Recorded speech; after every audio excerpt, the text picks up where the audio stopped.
Happy Friday, everybody. I have the pleasure of speaking to Jesse Feyereisen, a fellow action figure photographer. How are we doing, Jesse?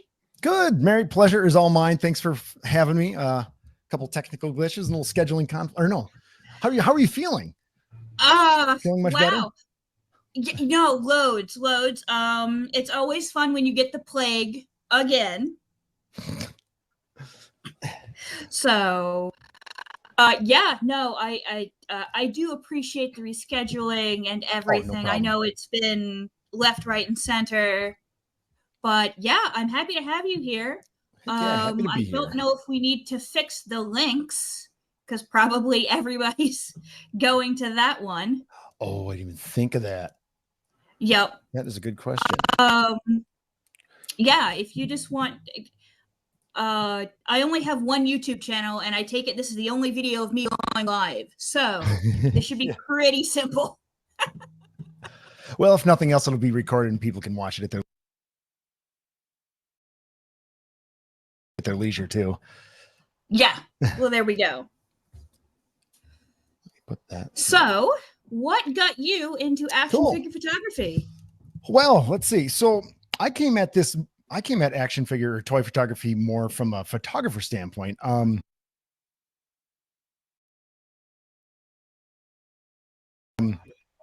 I grew up a big fan of movies. I'm a child of the 80s, so everything Aliens, Terminator, Star Wars, all that kind of fun stuff is right up my alley. And I grew up kind of as a video kid. I thought I was gonna, or I kind of thought I'd maybe go into movies or TV or something, and was always playing with video cameras and things. But I didn't do any of that. I ended up going into graphic design and such. Did a little video here and there, and then I had a class on photography in high school that kind of introduced it to me, and I really enjoyed it, but didn't really follow up with it. And then for whatever reason, in my later 20s, I picked up a camera again for whatever reason. I honestly don't remember, and started taking pictures, just doing kind of the normal photography stuff, landscape, wildlife, macro, astro, all sorts of just playing with different genres, taking pictures of anything and everything. And then I kind of got into product photography genre, started experimenting with that, just having fun with it. And one day I had a 6-scale Hot Toys Darth Vader figure that my wife got me for Christmas one year, put that in front of the camera as a product in my head, started taking pictures of it, and I was looking at him, I'm like, man, this looks really cool. It kind of looks like a person in costume or something, so that kind of jump started everything. And I put a couple more toys and models in front of the camera. And to be honest with you, I can't believe it took me this long to get into it, because on paper, cameras, photography, and toys and things like it all just makes sense for me. So I don't know why it took me this long to get into it, but so a couple of years ago, I finally kind of went full swing into it and gave myself like a sort of a self assignment. You know what? I'm going to do one project a week, share it on social media, and just see what happens, and I've kind of stuck to that, and it's slowly grown and grown. And I discovered this entire toy photography community online, which is amazing. And it's so huge, and there's so many people and so much talent out there that it just kind of became a thing. And here we are. Now I've got a whole bunch of stuff behind me. I'm spending a bunch of money that I shouldn't, and dove down the rabbit hole. That's usually what ends up happening, is we're like, no, we're totally not going to get into this. And then we are so totally into this. Oh yeah. You buy one, it's like, well, if I've got Darth Vader, I got to have Luke Skywalker, right? If I've got Luke, I got to get an R2. Well, if I've got R2, I got to get 3PO, and it just balloons out of control. I mean, there are worse addictions to have, to be fair. Yeah, right. It keeps me out of trouble. I can say that.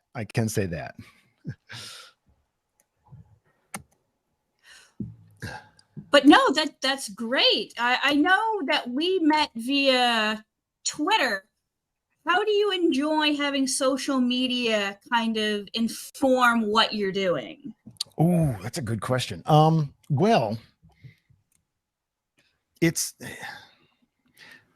I guess the pressure of social media, if you want to say that, has for better or for worse, has also been a driver, something to push me to keep doing this. If it was just, I mean, I'd still, I was doing photography stuff before I really got into social media. So it's not like I wouldn't be a photographer without social media, but it definitely helps to kind of keep pushing you more, and you see what other people are doing and you get ideas from them, and kind of, we're all sort of elevating each other and in this arms race of talent. And plus I love, for me, social media nowadays, it gets a bad rap in a lot of cases, and rightfully so.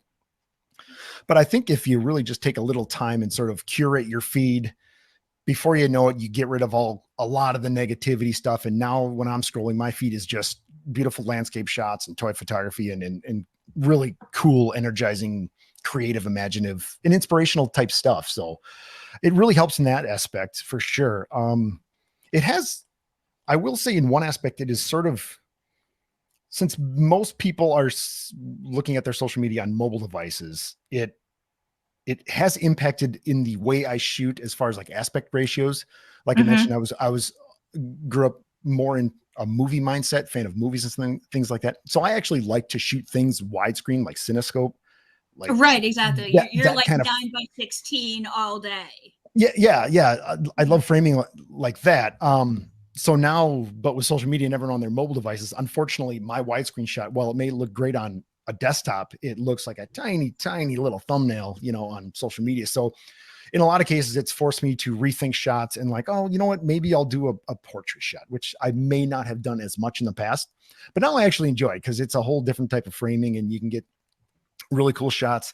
And now I've done so many of them now where I've sort of got a workflow down where I can make a widescreen shot. And in a lot of cases, I can get a portrait shot within it. So I can kind of get 2 for 1. So a lot of times on my, mostly on Instagram, I'll start with a portrait shot. And then with the scrolling thing, you can kind of scroll through and see the widescreen version. So we're kind of getting 2 for 1s out of that. But yeah, and then on the other hand, it's also introduced me to a lot of the community, yourself included. There's so many amazing photographers out there and it's such a great community. Everyone's always, for the most part, a couple bad apples here and there, in any circles, exactly. But for the most part, there are so many great inspirational people, teachers, talented people doing amazing things. And we're all kind of helping each other out and bouncing ideas off each other and inspiring each other and stuff. And it's really great. Yeah, no, I enjoy it. And it helps, allows us to connect. You're on the East Coast, I assume, and I'm in the Midwest. And it's like we connect with all these people. I'm out of Maine. Yeah. Out of Maine. Okay, I'm in Wisconsin, and there's not a whole lot of toy photographers in Wisconsin. So it just has opened up, you take geography out of the equation. Now you get to connect with all these people that have similar interests and share ideas and stuff. And it's pretty cool. I enjoy it. For sure. Oh yeah. I mean, a lot of times I'm looking at people's work and they're in Kuala Lumpur, Munich, Johannesburg. Mm-hmm. I mean, I would have been stoked to find somebody in Wisconsin when I first started.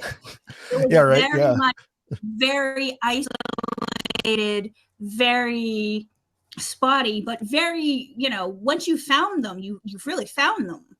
And I think that's what's really great about the kind of the toy pick community is very much this whole, you could be from anywhere and you can shoot whatever you like and you'll find this ready-made audience. Oh yeah. These people that are like 100% for you. Absolutely. And we get to see year-round seasonal stuff too, a lot of times. So come winter, I get to share snow stuff, but my friends down south or somewhere else, get to share. I get jealous of them and they're outside shooting in the sun. And it's like, oh boy, man, that'd be nice right about now. Although it's fall right now here and it's starting to feel like it. So that's my favorite season. I have a setup just behind me that I was kind of starting this afternoon, getting ready for Halloween kind of theme stuff, which I can't wait to shoot. I'm excited to shoot a bunch of horror themed things and Michael Myers and Jason Voorhees and all that kind of fun stuff. So that sounds exciting. Is there a particular format that you rather enjoy working with? What do you mean by format? So basically, okay, so you've got like setup or something, or like a 1/18th scale, 1/12th scale. Oh, gotcha.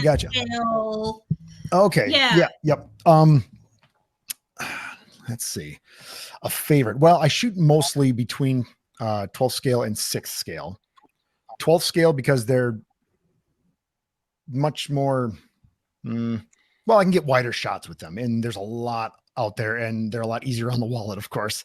And then the 6 scale stuff is Yes. great for when you need like close-ups and details and stuff. Like I have Michael Myers, a 6 scale Michael Myers behind me that I shot this afternoon, you know, and it's going to be a close-up of his face and stuff. So you get that nice detail of the mask. And it's actually the 2018 Halloween, the kind of new reboot or next trilogy or whatever. And then I shoot a lot of the NECA figures too, which are kind of, what are they? They're like 7 inches. So they're a little bit bigger than, they're kind of in the middle like somewhere. Yeah, they're like 111 or something like that. Yeah, maybe 1/10. I feel like I heard. Sounds about 1/10. So, but yeah. Oh no, that would be smaller than. Right. So because basically they're just a sketch above 112, maybe yeah, like 112 and a half. Exactly. If your average 12 scale figure is about 6 inches, then you've got these NECAs who are kind of in the 7-8 inch scale. So yeah, it kind of bounces between those two. And then I like to shoot a lot of scale models and ships too. I really enjoy doing the Millennium Falcon flying around, or, you know, Star Wars ships. I just did a Star Trek one this week. Coincidentally, it's Star Trek Day today, which I'm a new Star Trek fan, so I don't even know what's going on there, but it just happened to coincide with the day I did my first, or the week I did my first Star Trek shoot. And so that was pretty cool. So round of applause for your first Star Trek Day. Oh, thank you. It's a beautiful shot of the Enterprise. Yes. Yep. The original series Enterprise. You really should go check out Jesse's, your Instagram page, your Twitter page.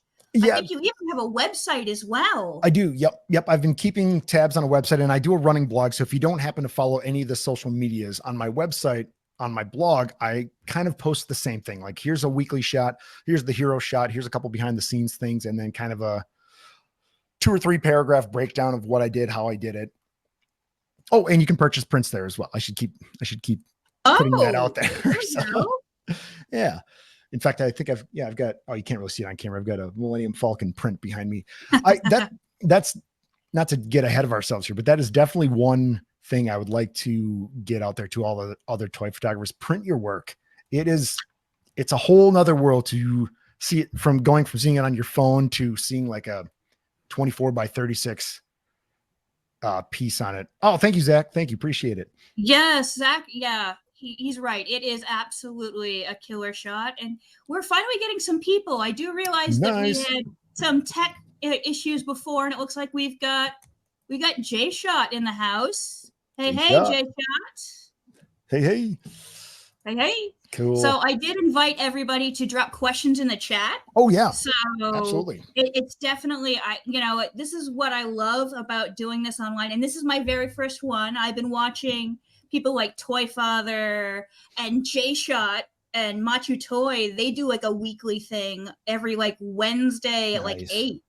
There's getting to be a lot of really great content out there, like weekly live content. It's really cool. I've been meaning to, I don't know if I'll do live stuff, but I've been meaning to ramp up my YouTube channel as well and kind of do tutorials or something like that, because I get a lot of people asking about that sort of thing. So, well, one day, I mean, bro, if you need some help, I think you really, I think you've got people that'll hook you up. I think you've got a built-in audience. So it looks like Zach is asking, where do you get your prints done? Where do I get my prints? So I have a Mug account where you can buy prints of my stuff, and then they have their own vendors, or is that the right word? Maybe that's not the word. Anyway, they have a couple of people that they print through. So I've printed through Bay Photo, which is one of my favorite ones. What's the other one? What is the other one? I'll stick with that for now. Bay Photo is a great one. I've gotten a lot of stuff from them. They do not only your regular like paper prints, lots of great different types of paper. They also do things like metallic prints, which is really cool. And my personal favorite, acrylic prints, which are super expensive, but man, they are slick looking. So it's like they print your sheet, they print your thing on a piece of backing, and then they put either an 1/8 inch or 1/4 inch piece of clear acrylic on the top of it. So it's just this. Of course, I don't have any near me right now, but oh man, but they're so slick. They're expensive, but man, does it look cool. It looks super cool. So would that be like bayphoto.com or I something believe like so. that? Yep. I believe just BAY photo. Yeah, if you And want to I'm go not ahead and drop it affiliated in. with them or anything like that. So I'm not seeing a Yeah. dime. I just used them in the past. Yeah. So it looks like we got a question here from Jay Shot. Jay Shat, what's up? Yes. What is a figure that you haven't shot that you really want to? That perfect timing on that question. Like I said, I was a child of the 80s. So I grew up as a fan of Robotech / Macross, and I don't have any Robotech figures right now, but I have on pre-order, I have a Veritech fighter, and there's a couple other mechs that I want to get. But I've been really wanting to dive into some of those. That was something I loved as a child, and would love to get my hands on that stuff now that I'm older and have disposable income. Yeah, you never really grow up. You just eventually get taller, and ideally, you have more money. That's true. That's true. That's true. Ideally, yeah. Now that I'm throwing it all into action figures, but yeah, definitely Macross and Robotech. Another one that I could throw in there is Titanfall. I don't know if anyone's played Titanfall, and if there's any gamers in the crowd. I was a huge Titanfall fan. There's actually an Atlas Titan from the first game right there that I have. I've taken a few shots of it, but I don't do much with it because it's pretty rare now, and the joints just they have a ratcheting kind of click system, and it scares me every time I bend the joints. So I'm just like, I don't want to push that figure too far. I'm just going to kind of leave him be. So I don't take as many pictures as I should of him. But yeah, I'd say Robotech and Titanfall. Okay. Hard to go wrong with giant robots. No, I mean, come on. Have you ever heard of Transformers? I mean, it's a nice little series from Japan that was kind of big in the 80s. Yep. Yeah, I did my first Transformer shoot just a couple weeks ago, actually. A little Bumblebee and Optimus Prime. I don't know if they're still big anymore though. So yeah, you don't hear. Yeah, maybe they can get a comeback. Maybe that's what they need. They need a reboot. Whoa. Oh, good old Transformers. Yeah. Yes, indeed. I'm trying to think like figures that I haven't shot with yet. I tend to be rather, I guess, rather conservative with what I buy. I tend to like, I mean, come on. I am a sucker for MCU. For Thor, yep. I've been accused of taking maybe 1, 3, 10 million photos of this guy right here.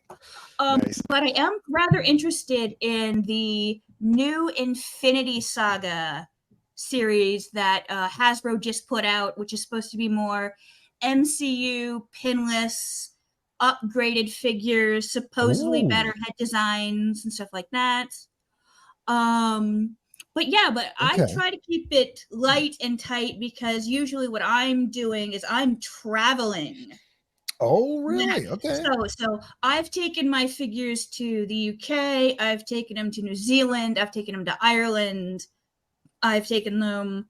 I just did a poker tournament last year in Chicago, and I ended up taking Gambit with me. So it was very much, like I want to keep my crew light and tight, and I want to be able to fit them. Do you travel for work or for pleasure?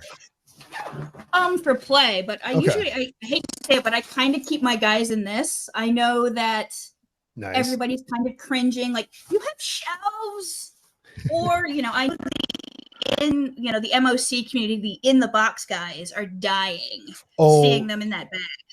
Sure. I'm right there with you, Mary. I have several big like Tupperware bins right now where I've got a bunch of my figures. I have most of it's Black Series in there because they're a little lesser. But yeah, I'm with you. I feel like a lot of collectors out there, if they saw me when I got a new figure and I'm ripping open the box, they'd be like, "Oh, what are you doing? What are you doing?" But I just don't really collect for collector's sake anymore. Most of the time when I'm looking at something, I'm like, either does it have some nostalgia value to me, or could I take a good shot with it? And could I take multiple shots with it? Could I get more than one out of it? So I'm right there with you. I tear open the boxes, toss. I keep the boxes for the nicer figures, like the 3-0 stuff in the Sideshow box, or the Hot Toys ones, things like those I'll keep.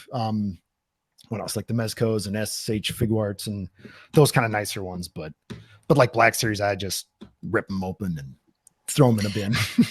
Yeah, yeah. I will say, if you are traveling with one of these, this is just like a simple zipper pack. Mhm. You may or may not get stopped by TSA. Oh, sure. So you probably So don't check that with yeah, anything. so basically I was leaving Ketchikan, Alaska after Okay. I spent like a weekend there with my bestie. And I was like, okay, we'll pack them all in because I threw from Boston to Seattle, no problems. I'm in this rinky dink airport in Ketchikan. And it's like, we're going to have to open up your bag, ma'am. I'm like, okay, sure. And she pulls out, that with all the figures in it. And she's Yeah. kind of going, I was like, I have to open this. I'm like, by all means, open it up. Like, I've got Yeah. nothing to be worried about. But if you have very small condensed things, it tends to look a little bit like stuff draw that ought attention. not to be on a plane. Yeah. I always get that. I don't bring figures very often, but when I bring camera gear, which I don't do that much, I try to travel light if I can. But yeah, I always let them know first. I'm like, yes, there's camera gear in there. Please be careful with that, and you open it up and do all that kind of stuff. But no, I kind of like shocking people and being like, they open up a bag and there's like half a dozen Thors. Yeah. I mean, you can't pay for that reaction. You I'll can't bet. write Yeah. for that reaction at all. You're just like, what the? Are you on Twitch, Mary? No, I'm not on Twitch. I was going to say that would be I could see that being a Twitch subgenre, like airport reactions to your figures or something, just a whole series of them. Like, what the? Probably get a little traction. Dude, I'm going to have to write that one down. I am trying to get more into doing more videos and kind of like, I've been doing just straight up shooting for 13 years. Mm-hmm. So it's very much of like, well, we know I know I can shoot. Yeah. Like, yep. What else are we doing to kind of push this along? But yeah, that would be fun. I would love to do Twitch. I'd love to do more of these since I now know how to turn the thing on, which is fantastic. Yep. Let's see what we've got in the chat. It looks like we've got Zach asking, question, how did you get so good? Oh, well, thank you very much, Zach. That's very kind of you. I think so. Like I mentioned earlier, I came at this photography first. And I'm trying to think what things I could say. How could I answer that? I pull a lot of my knowledge from other genres. If you're getting into toy photography, I highly recommend not only Googling and searching for toy photography, but sometimes leave the toy part out of it and just look up photography. Especially like the action figure shots. When I'm shooting a figure, in my mind, I'm thinking portrait photography. So I'm pulling cues from things I've learned. And I'm not a professional photographer by any means. I have been the guy with a camera at work taking employee headshots and things, but I wouldn't call myself like a pro photographer or anything. But like those action figures, if I'm doing a close-up shot, so this Michael Myers shot that I just did this afternoon that I haven't edited or even taken the card out of the camera yet, as I'm shooting that, I'm thinking of it like a portrait. So I'm making sure his face is well lit and in focus.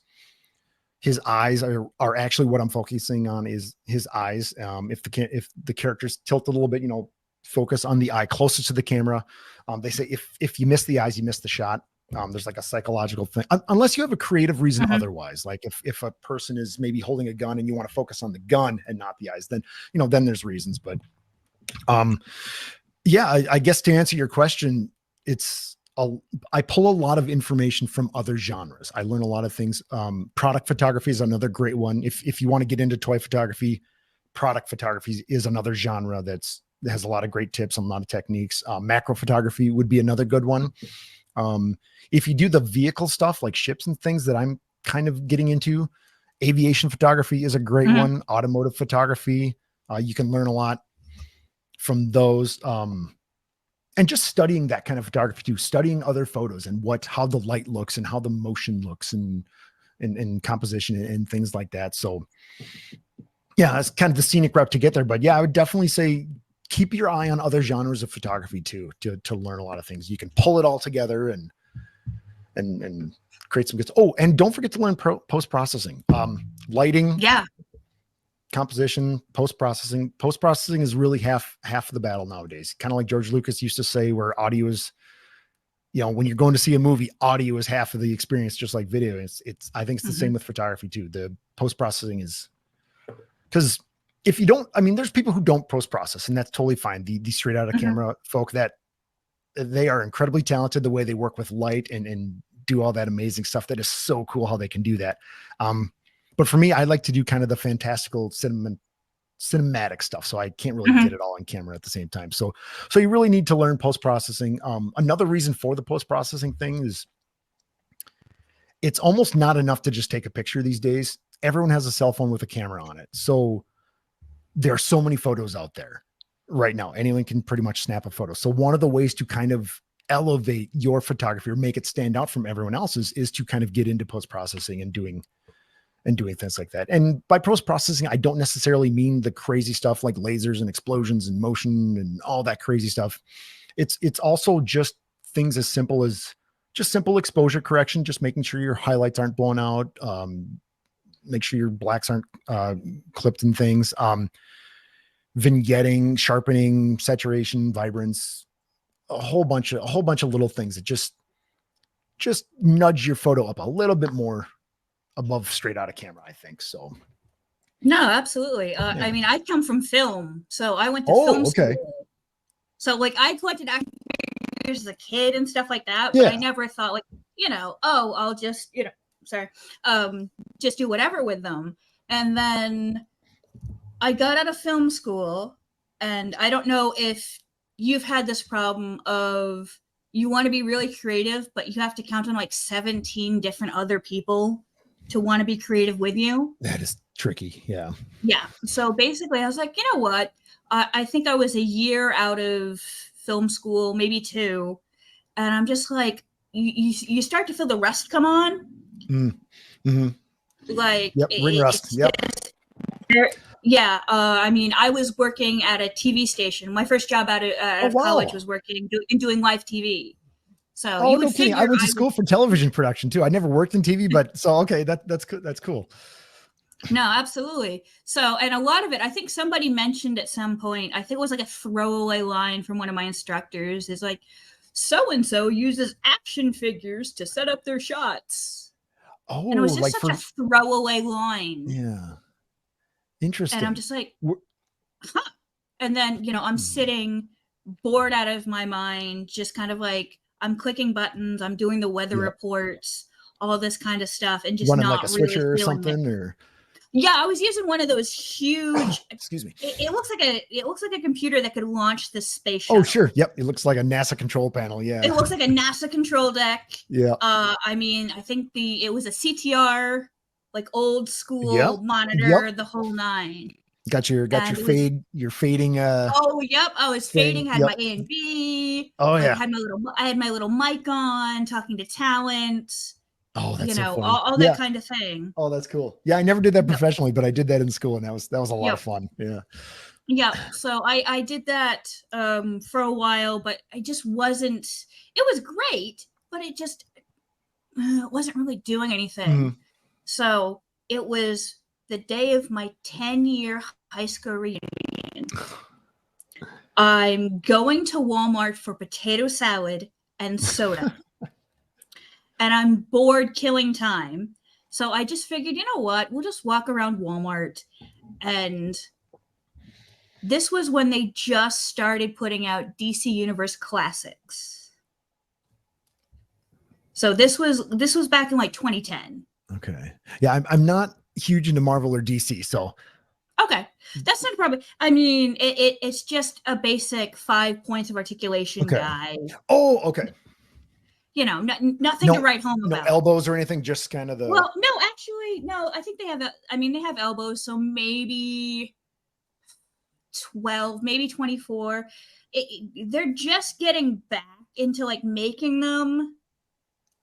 Because I remember before there was like a dark age in action figures where they couldn't figure out if they wanted to make it a statue or if they wanted to get like super articulation. I mean, I think there's a famous picture of Toy Biz's Rogue that is consistently the worst articulated figure ever because of like, oh, there's like joint on joint on joint on joint, and Oh, it just, crazy. it's a horror show. If you really want to scare yourself, you can look that up. I mean, but it was just kind of like something that just kind of spoke to me, like, you like Superman and the Flash, and they weren't back then. They weren't that much money. I think they were maybe like $15 a pop. So I'm like, Oh, yeah, isn't that you know awesome? what? I know. I'm like, that's not anymore.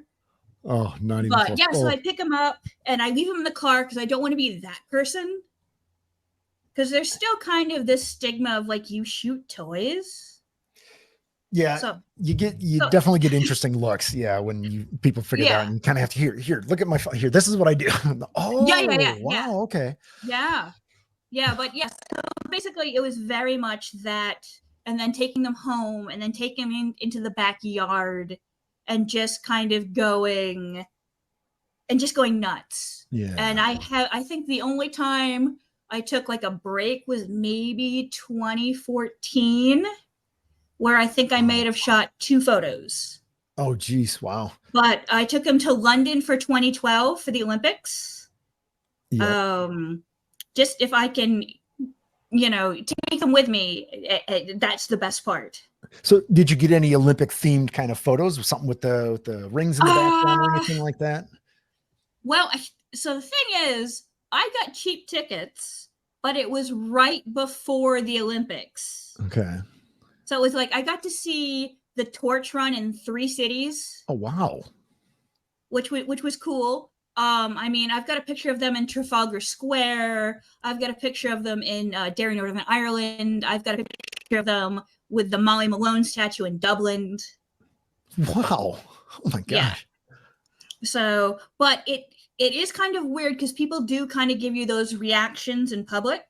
Oh, Like sure. I was in a casino in Auckland, New Zealand, because they had really great lights.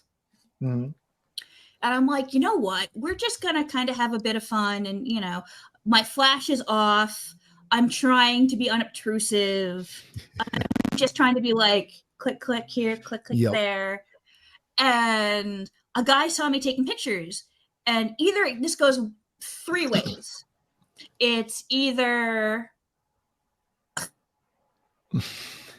Like, 2, I'm so sorry we don't love photography in here, or 3, they get super excited and get you busted yeah, because they're being super loud, taking flash photos, and very much this whole kind of like, I had to be asked to leave. oh man. I'm just like, bro, if you hadn't, and they always want to give you advice too. They're like, oh, you should use the flash with this, and you should do this. I'm like, bro. Do you usually, when you're out and about doing that, do you usually handheld or do you use a tripod or anything? Because I know a tripod, there's a lot of places that'll shut you down as soon as they see a tripod come out. They'll be like, nope, not here. I do a lot of handheld. Okay. For a while, I did like several years just on my phone. Yeah, so it was like super discreet. It's something I could just kind of shove into my pockets. No big deal. Like, that's why I don't want to get like Hot Toys or any of those bigger ones, because you can't do that. Yeah, it'd be tough to travel with them. I take them outside on occasion.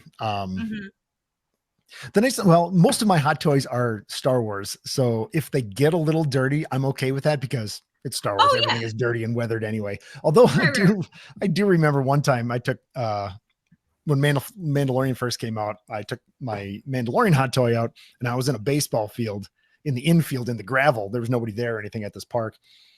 And I set him up and then I was walking back to my camera and I turned around and he, boom, down he went. And I'm like, oh no, like scratch. I was worried he was going to scratch his helmet or something, but he was okay. Just a little dirty, nothing too bad, but did give me a heart attack for a minute. I'm like, oh no, he's brand new. He just face planted into the gravel.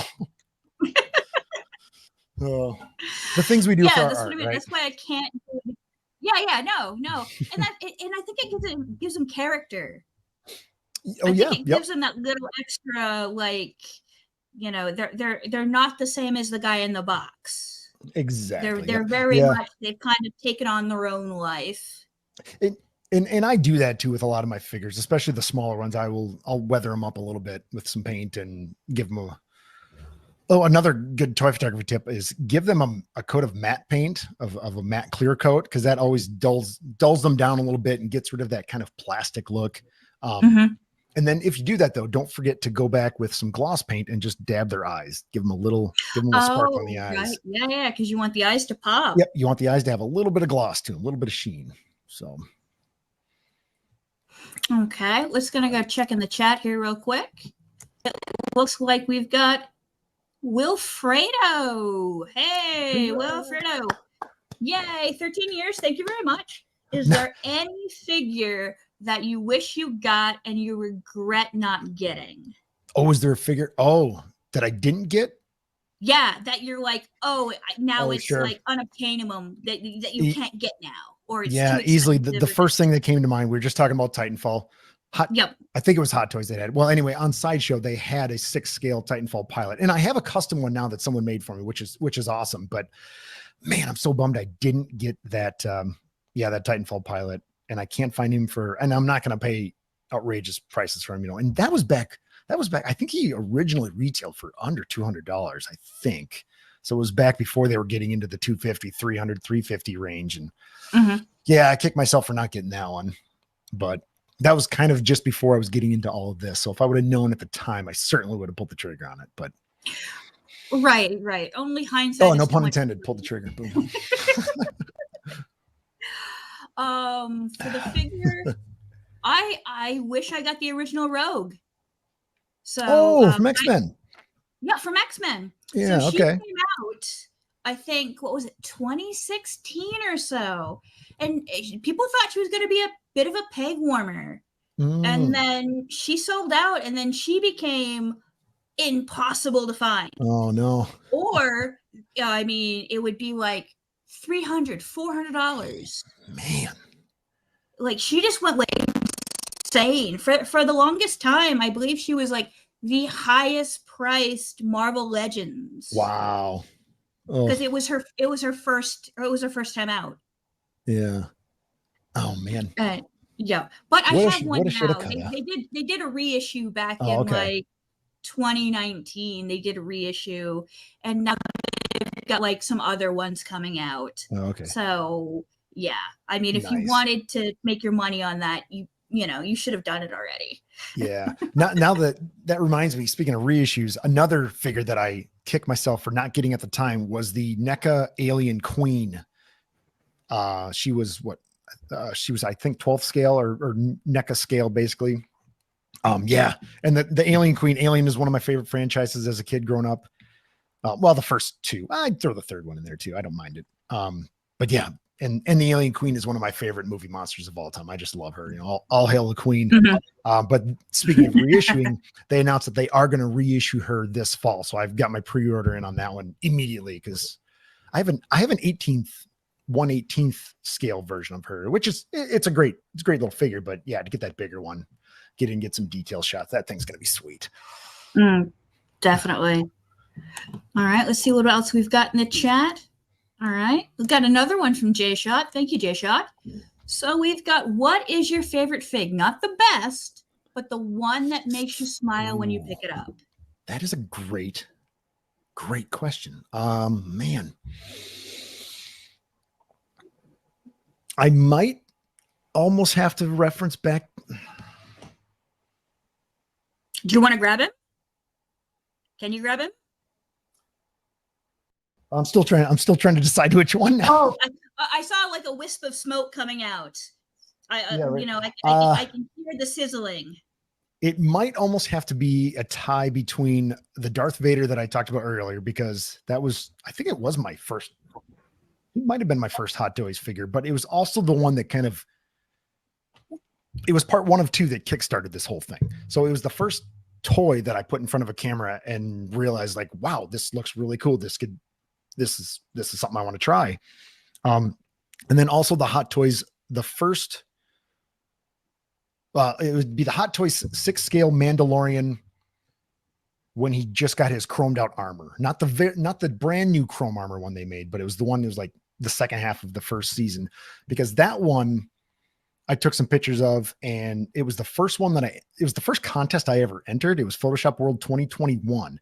And I ended up winning Best in Show, Guru Award Best in Show with that photo. So that figure will always be, thank you. That like, I still to this day can't believe that ever happened. But that really then, that one meant a lot because it legitimized in a sense, like what I was doing. Like, you know, I didn't think anybody was really taking this seriously. You know, like we talked about the looks you get when you're out and about.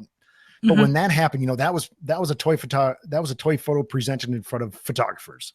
So it was a whole completely different audience. And I didn't think I had a chance in the world, but I'm like, well, roll the dice and enter a bunch of stuff. And so then that happened, and it's like, oh, okay, there are people watching this. This is a thing, you know, we can do this. It's a lot of fun. And yeah, it was, so those two figures, the first one, and then the one that kind of kickstarted this rocket ship that I seem to feel like I'm on some days, you know. Can you speak on your experience on the grid on Scott Kelby's show? Oh my gosh, yes, that was. So for anyone who doesn't know, there's an online educational platform called Kelby One, founded by Scott Kelby, and it's a general photography, Lightroom, Photoshop educational platform. Scott Kelby's written many books, several of which I have on the shelf here. He's actually had a lot of influence on my photography over the years, just kind of learning photography in general and the basics, and then branching off into other genres. But they do a weekly YouTube show called The Grid every Wednesday at noon Central, I think it is. And they have different guests on and cover different topics weekly and things like that. And it was actually Larry from Platypod, a company who makes like tripod alternatives and a whole bunch of great photography accessories. He invited me to come down with him to announce a new product, to be on the grid. And they asked me to do like a little demo, and we were going to talk toy photography and special effects. And it was great. I was super nervous, like, holy smokes, talk about trial by fire, getting on and doing a demo in front of a bunch of like pro photographers and stuff. It's like, oh boy. But it was a great time. Everyone was super awesome on there. I ended up chatting my ear off, and we did like a Millennium Falcon kind of shot live. We didn't do the shoot live, but I had the photo, and we did some post-processing editing to it. And yeah, it was a great. So yeah, anybody, if you want to learn some kind of general photography stuff, yeah, check out the Grid, check out Kelby One. It's a great online educational platform. They have a free version, and then there's also a paid annual version too for more classes and things like that. But yeah, highly recommended. It was a great time. No, I watched that, and I was number 47 on the Kickstarter. Oh, for the handle? Yes, nice. It actually was holding my camera up right now. Oh, perfect. Oh, that's great. Like, that has gotten the most use out of any piece of gear I've ever gotten. Oh, that's great to hear. The most use out of that.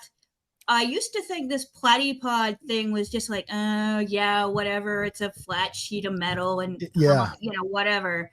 And then once you get it, you're just like, oh, yeah. Especially, yeah, like we were talking about tripod replacements. There's, out in the streets or certain, we're getting a little off topic of toy photography here, but like if you're at museums and parks, national or things like that, there's a lot of places where tripods are restricted, but a Platypod, it's just a little aluminum plate with a 3/8 screw on it, where you can put any sort of tripod ball head on it, and you can place your camera in a lot of interesting places. And I use them all the time for toy photography because they're absolutely perfect. By the time you sit down a Platypod with a ball head and then the camera, you're now at eye level with your figure, which is perfect for toy photography. Yes. So do you have one of the regular, like the Platypod Ultra, just the small plate? Yeah, I've got the black one. I've got the Ultra Extreme.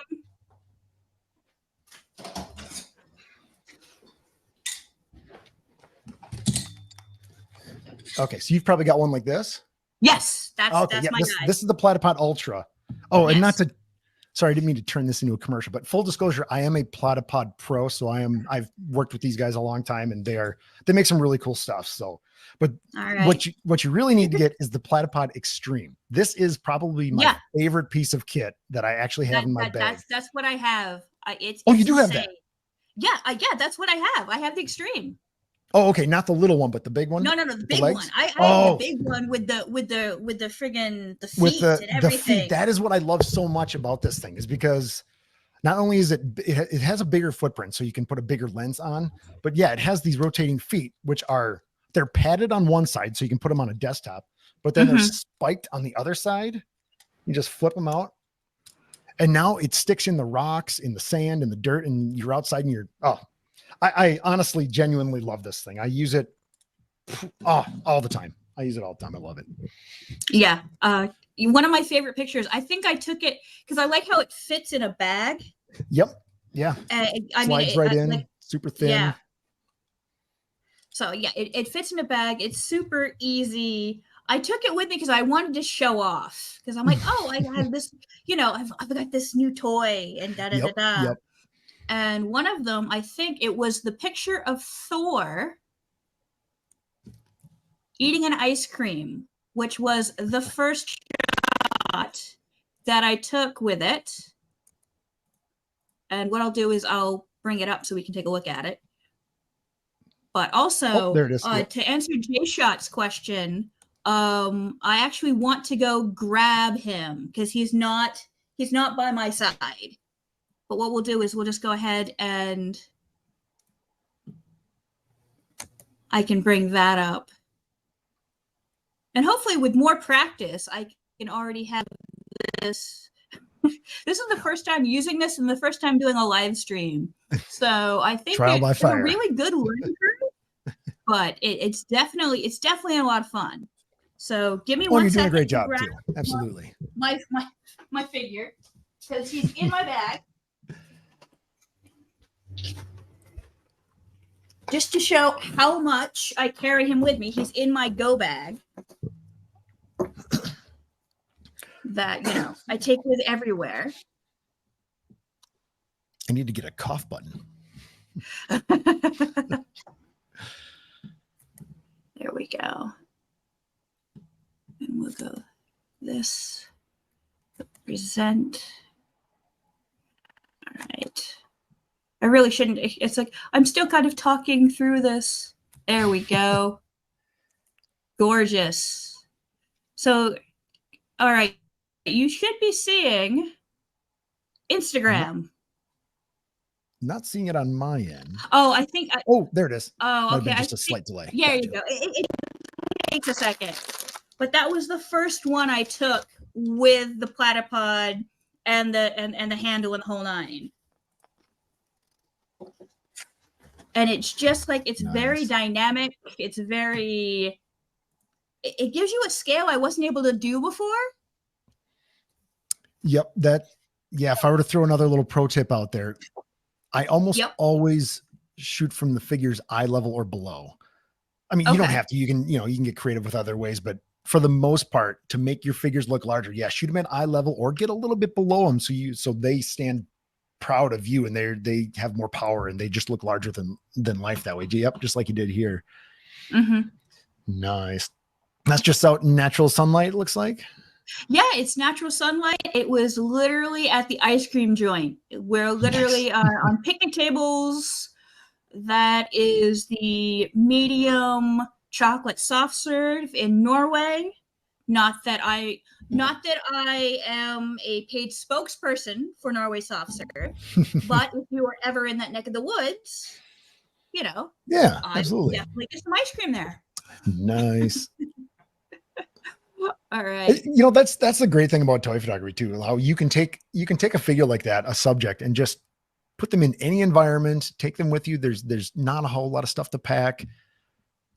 It sort of trains you to start to look at the world a little bit differently too, or things to scale, different sizes of tree, those small twigs and how rocks can look huge compared to the figures and snow drifts and things like that. No, I do love how it gives you this really great perspective that you're just like, and that's why I don't do dios. Not against anybody that does dios, but there is something about having a smaller perspective of yourself, kind of a bit like Toy Story. Yeah. Where it's very much, we have to grapple with things that are bigger than us. Yep. And I mean, the world is so much bigger for these guys. Yep. Yeah. So this is my Thor. He came from New Zealand. I am never going to complain. We'll get him closer up there. Is that a soft goods fabric cape too? Yes. Is that a custom cape? It is a custom cape. Oh, I'm getting ahead of myself. Okay, you were going to explain. My bad. Yeah, that's fine. What I was told is the 13th wedding anniversary is fabric or lace. Oh. So basically, I've been giving everybody that has a cape or a jacket, I've been upgrading them, and it's Nice. wired. That was going to be my next question. Yep. It is a wired. Doesn't that make such a huge difference? Little stuff like that. Exactly. So, I paid 40 New Zealand dollars for him, which is roughly about $25 American. What's the retail of that guy here in the States then? I think if he was released here, because I think he was released under a different box. Okay. Because I think they did it differently because he was bought in like a Commonwealth country. Okay. But I think he was like $22 here. Oh, okay.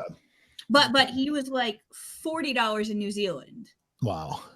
So, but I bought him in New Zealand, and when I came back to the U.S., I'd stayed with my friends in LA for a little while, and then went back to Colorado. And I ended up camping. So, unfortunately, I was sleeping on a park bench for about a week when I got back to Colorado. Okay. Because people had told me they were going to help me out and didn't. Oh, no. Unfortunately, that does happen. I will recommend not sleeping in a park bench in Summit County, Colorado in April because it is cold. Yeah, I can only imagine. So basically, I ended up sleeping on a park bench for a week because people that said they were going to help me out just kind of couldn't do it. Okay. And I had to get a job, so I put my stuff. I hid my stuff, and I hid it underneath the bridge. Like I had to live like a homeless person for like a week. Yeah. And basically, all my stuff was stolen, except for this guy right here. I had him in my jacket. Wow. Like, I had lost all my memorabilia from New Zealand. I lost my clothing. I lost everything. Just because somebody, like, I even hid the bag underneath the bridge. Like, I didn't leave it out for someone to take. Like, where the bridge meets. Oh, yeah, like right underneath where the dirt and the bridge are like that. Yeah. And yeah, so basically, he is my ride or die Thor. Yeah, absolutely. You should get like a what do you call it? Like a shadow box kind of frame or something to put him in. Yeah. Put him up on the wall or something. I don't know if I want to retire him though. True. Like I had to pull him out of my daily bag. He's my daily driver of an action figure. Yeah, yep. No, obviously, if he's been through all that with you. Man. Yeah, like he's the only figure that, heaven forbid something happens to me, he has a home. Like he's already been bequeathed to somebody. Like the rest of the figures can be donated. Yeah. Like this guy has like a home when I go. Yeah. Oh yeah. Keep him till retirement. Absolutely. Oh. Yes, wow. Yes. But I don't think he's ready for retirement. I mean, he looks too pretty. Like he's too pretty to retire. I mean, I'm gonna retire first. Oh yeah, absolutely. I'm gonna retire first, but he's just way too pretty to retire. Yeah, and that cape makes such a big difference. Those fabric, especially when they're wired like that, man. Oh yeah, no. Stand them up and like make the cape blowing in the breeze. And it is so. It adds so much more gravitas. I mean, it just gives you so much more. Mm-hmm. I mean, you could even do like silly stuff too, like Yeah. Does he have his hammer? Yes, I have his hammer. He's got the hammer somewhere. Okay. Oh yeah. I think I have. So, if you don't know, I have several Thors. I have about. You're a Thor 6 aficionado. Thors? Yes, a Thor aficionado. I love that. So I'm trying to think of the collective noun for many Thors, and I've settled on a rumble of Thors. Okay. But yes, I have half a dozen hammers, Stormbreakers. Sure, okay. Like, yes, if it's Thor, I have it. Nice. It's a running gag of I if you go further down in my Insta, there's loads of pictures of just me and Thors. Oh yeah. Yep, all Thored out. Oh, and you got the indie. Nice. Yes, yes, I do love a certain archaeologist. I'm a very big fan of. Yep. Yeah, I've got one of him on pre-order because I didn't get that one. Mezco, maybe? I think. I wish I had the money for Mezco. Because Mezco's just that much like love or hate Hasbro. At least they're somewhat affordable. Yeah, no, I hear you. I can't justify $80. I can't. Very rarely for a few figures I do once in a while. Mm-hmm. Like, because I think I'm starting to back off on Black Series. Like, I think I'm just burnt down on them. The last couple, I ordered a couple of Stormtroopers that had like rocket launchers, and they had the orange pauldron that like certain Stormtroopers have, and that's all I really wanted it for. So I ordered 2 of them, and they're in the new non-clear boxes, the cardboard boxes. Yeah, the cardboard box. Yes. And right after they got delivered, I opened them up, and one of the 2 did not have the pauldron, which was half the reason I bought the dang thing for. So I'm like, no. So I kind of, but on the flip side, I'm getting a 3D printer soon, so I'll be able to print my own. When we were speaking about dios, I don't do dios either very often, but with a 3D printer, I feel that's a rabbit hole that I'm going to start going down. Oh. I did a couple of shots this week with doing the old like virtual background, like put something up on a TV and put that behind the figure, and they turned out pretty good. I haven't shared them. I'll share them in the coming weeks, but that was pretty good. They turned out all right though. So no, I'm starting to experiment with Unreal Engine and stuff like that, and kind of seeing like what other stuff we can do, because it has just exploded with like 3D scanning, and now you can do motion capture and like all sorts of absolute crazy mad stuff that I never would have thought of 13 years ago. Exactly. Yes, the stuff we get to play with today versus it's unreal. Yes. Yeah. The couple, this might be controversial to some of the toy photography on audience. All right. But the virtual backdrops that I did use for the couple shots I did this week were AI generated, I have to admit. So when I share, I'll let everyone know that. But right. But like for me, like text to image generation, that whole argument, it doesn't really do anything for me. I don't get I was in the Firefly beta, and I played with Midjourney and those things, and I'm endlessly fascinated by the technology that it can do that, and it's amazing, and it's getting better and better by the day. But going in and typing in, whatever your text prompt is, and then it spits out a picture for you, doesn't really creatively do a lot for me. But in the case of these dioramas where I could type in like a background or a backdrop, like a forest or a desert scene or clouds or things like that, and then use that to either comp in Photoshop or as that virtual backdrop, that I see myself doing more and more. Since I don't do that many dioramas, I could see myself using it to generate assets to then composite in. So there I just kind of spilled my guts on my thoughts on that, I guess. Uninvitedly. No, that's fine. My thing on AI is it's a great like sketch idea. Like if you want to create a sketch, previs, sketch, whatever, by all means. Mhm. But for you to take that and run with it as your own art, I think is just I really agree. I don't even like to even call it art. I mean, that's a whole nother yeah, that's a whole nother episode, I suppose. yeah. I mean, we are kind of getting to the end of the hour, and I do know that you've got some other stuff going on. Oh, but I would love to have you on again. Oh, absolutely, Mary. Yeah. If you'd like to do this again, I'd be very We'll do happy. a sequel. We'll do the sequel. Totally do the AI arts debacle. Yeah, we can get into that. I'm more than happy to talk about. I attended Photoshop World this week, and there was a lot of classes on AI, and AI is now embedded into the Photoshop beta, and it will be coming out this fall. And there's Adobe Firefly if anyone wants to play with it and try it. Yeah.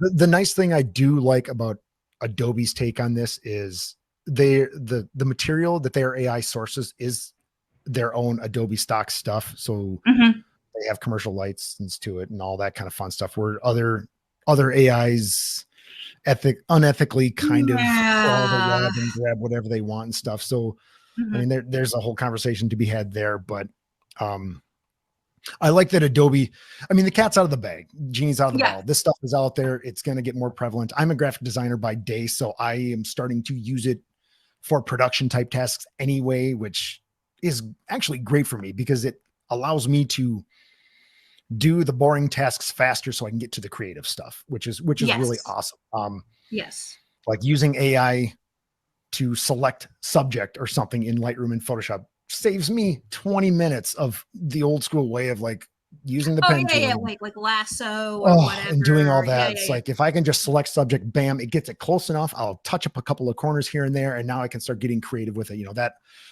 That is super awesome. I love that it does that. But yeah, I'd love to come back on again sometime and we can keep chatting. Absolutely. Let's do the sequel. Let's do the sequel. Jesse, where can people find you? Oh yeah. Thanks, Mary. I'm on most social media platforms. Just look me up, Jesse Feiereisen. I don't have any special tags or anything. I just kind of started as myself and it kind of grew into the thing, but I post weekly, usually on Wednesday nights, on Instagram, Facebook, LinkedIn, Twitter, Threads. I guess those are Blue Sky, Vero. I kind of stopped doing Vero. I don't really do that much anymore. JesseFphotography.com is my website. If you're not on any of the socials and you just want to dive in and take a look at some of the stuff, take a look at the blog. There's a lot of behind the scenes. I kind of share what I do each time, just within a couple of paragraphs. And you can also purchase prints. I should throw that out there.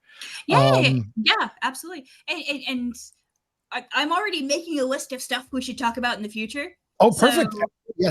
Printing is definitely one of them. Yeah, but, highly recommend printing your own work. It looks gorgeous. It'll give you a new perspective and it'll make you look at your work in a different light and maybe make you edit things a little differently or compose things a little differently, light things and all that sort of thing. So. All right. Well, Jesse, I want to thank you so much for thank you, Mary. Yeah, no, I appreciate it. I'm glad we could finally connect and make this happen. Yes, absolutely. And next time we will have the link correct and all that good stuff. So thank you very much for watching and enjoy your Friday. Yes, thank you, everyone. Have a good weekend, Elle. Take care. Bye-bye.